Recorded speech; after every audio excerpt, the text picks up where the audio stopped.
You knew? I've known for a while. I never wanted you to worry. I did. And I am so proud of you. And Ben would be too. All the people you've saved.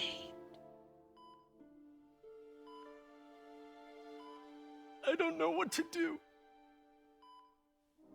Yes, you do.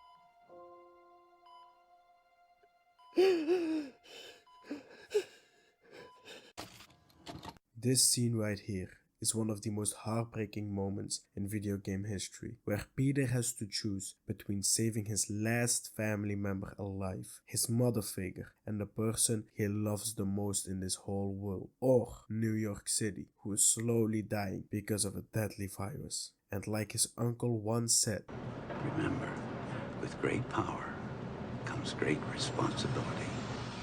and Peter made the hardest choice and decided to save the city, but at a great cost of losing his Aunt May. But what if he didn't make that heroic choice? What if Peter decided at this exact moment to save Aunt May and not save the city? Well, in this video I want to take a look at this. What exactly would have happened if Peter decided to save Aunt May?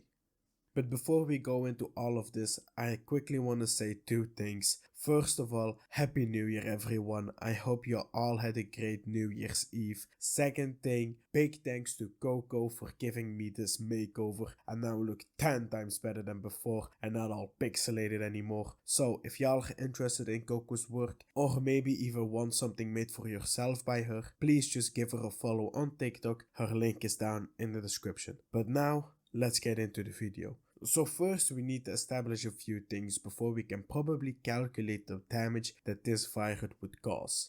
With the first thing being the time to make a new anti-serum. As Peter will use the serum on May, there won't be enough to cure all the others. Therefore they have to probably find a completely new way to construct or even make a new anti-serum. And how long will this actually take is well unknown, but for the sake of this video, let's say around a month, as the whole of Oscorp and all of the major health companies in New York City will be working on a cure as fast as possible. The second thing is how fast does the virus spread, as this will be very important information later on in the video. As we know, the exact moment that Devil's Breath gets released over Times Square, it probably affected around a good number of 100 to 200 people. 24 hours later though, and the virus has now affected over 500,000 people. So in 24 hours time, the virus spread itself from 200 people to 500,000 people. But this is all without the knowledge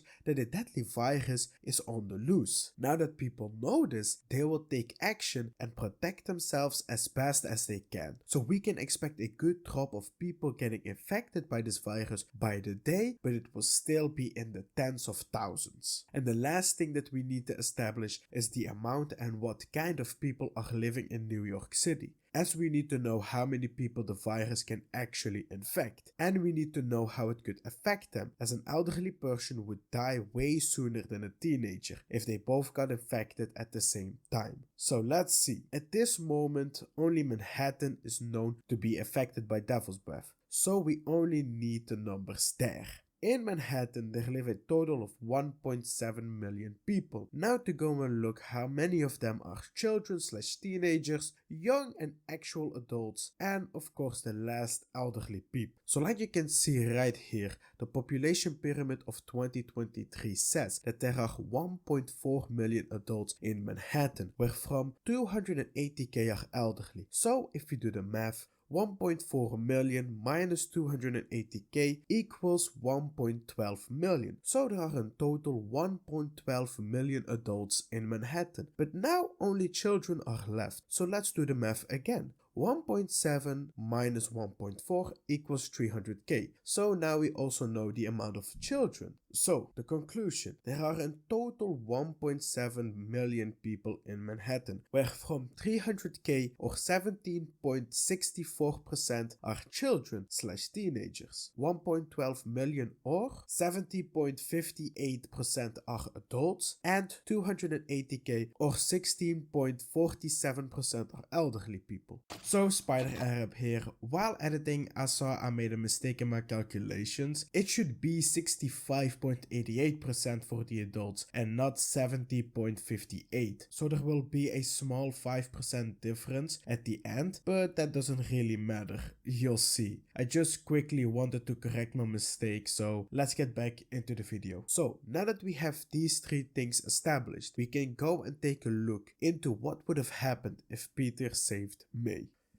As we know, from the moment that Doc Ock released Devil's Breath until the moment of Aunt May's death, 3 days have passed, meaning that most elderly people that are infected in the city will probably die in the next few days, or at least 7 days after they get infected. So let's look at this. 7 days from now, with the thought process of every single day, around 30 to 40k people get infected. It would mean that 800,000 people are infected by day 7. Now, most of all elderly people who are infected will have died by now. But how many are this? Well, easy. Let's just take the total percentage of elderly people in Manhattan and apply it to the number of infected. This would mean that in total 131,000 people will have died because of the virus. And this will probably also include Yuri's mother. I'm going to my mom's. She's got it too. She's a widow, and no one should be alone when... I understand. Go. Yuri, thanks for all your help. And thanks for being a friend. This would have probably led her to be a more evil version of Raid than we already got in Spider-Man 2. Now, the next week will probably have even more casualties, as now the virus will actually also start killing off weaker adults, as their immune system will now slowly start to fail. So how many of the 1.12 million adults actually count as weaker? Well, there is not a clear, easy way of figuring this out, so let's take the last epidemic as a viewpoint. It was said that around 19% of all the United States adults will fall in the high risk zone, so let's take the same percentage here. But first we need to count this week's infected. Using our previous method, we are now at 250,000 cases of infected, but also minus the 131 of last week's death toll, we are now at 919,000 infected people. Now we have to look at the weaker side of all the adults and the new infected elderly people. So let's start with an easy one, the weaker side of the adults. What is just looking at last week infected total minus the elderly people who have already died, meaning we have to apply the 19% to 669,000 people, what equals to 127,000. So that is the first one done. Now to the second one, what is a lot more work. But I won't bother y'all with it too much. The only thing that you now have to know is that there is a nil percentage of elderly people in the city, because all the other ones unfortunately died. So the amount that can get infected now is also lower. The new percentage is 8.76. So let's apply it immediately to the new infected of this week, what equals to 22,000. So at the end of week 2, around 127 adults and 22,000 elderly people lost their lives to the virus, leaving us with a total death toll of 280,000 people. Now we're at week 3, and this week will be tragic, as now it's not only the weaker side of the adults that will die by the virus, but also a big part, better said 70% of all the normal adults will fall to its raft, as now only the strongest of adults will survive. So, just like last time, 250,000 new people have been affected by Devil's Breath, and just like last time, let's do the math. Starting with the remaining elderly people whose percentage has declined again to a mere 7.47%, what means that this week a total of 18,500 elderly people have died. Now to the weaker adults. We need to count from week 2 and 3 minus the death toll, what equals to 332,500 infected. Let's apply the 19%, so we leave with a total of 63,000 deaths. And now the last one for this week, the normal adults, who we need to take all 3 weeks infected from, and of course minus all the deaths, equaling a total number of 938,500 infected people. And don't forget, 70% of all of these people are about to die. But Peter made his choice, so let's see the results. And it does not look good, as this will kill in total around 657,000 people. So after this week, we are now up to a total death toll of 1,018,500 people, meaning that now more than 60% of all Manhattan have been killed. Luckily, we don't need to face any more deaths, as this week a cure will finally be made to save all survivors, and luckily no children would die because of the virus, as a child/teenager's immune system is at its strongest at this point in their life. So at least we have one positive thing to look at in this video. So time for a conclusion. What would have happened if Peter saved Aunt May? Well, a total of 1,080,500 people would have died as a consequence of this, where 171,500 of these deaths were elderly people and 847,000 of them were adults. So before I end this video, I wanna ask you guys this question. What would y'all do in this situation? Seeing your mom,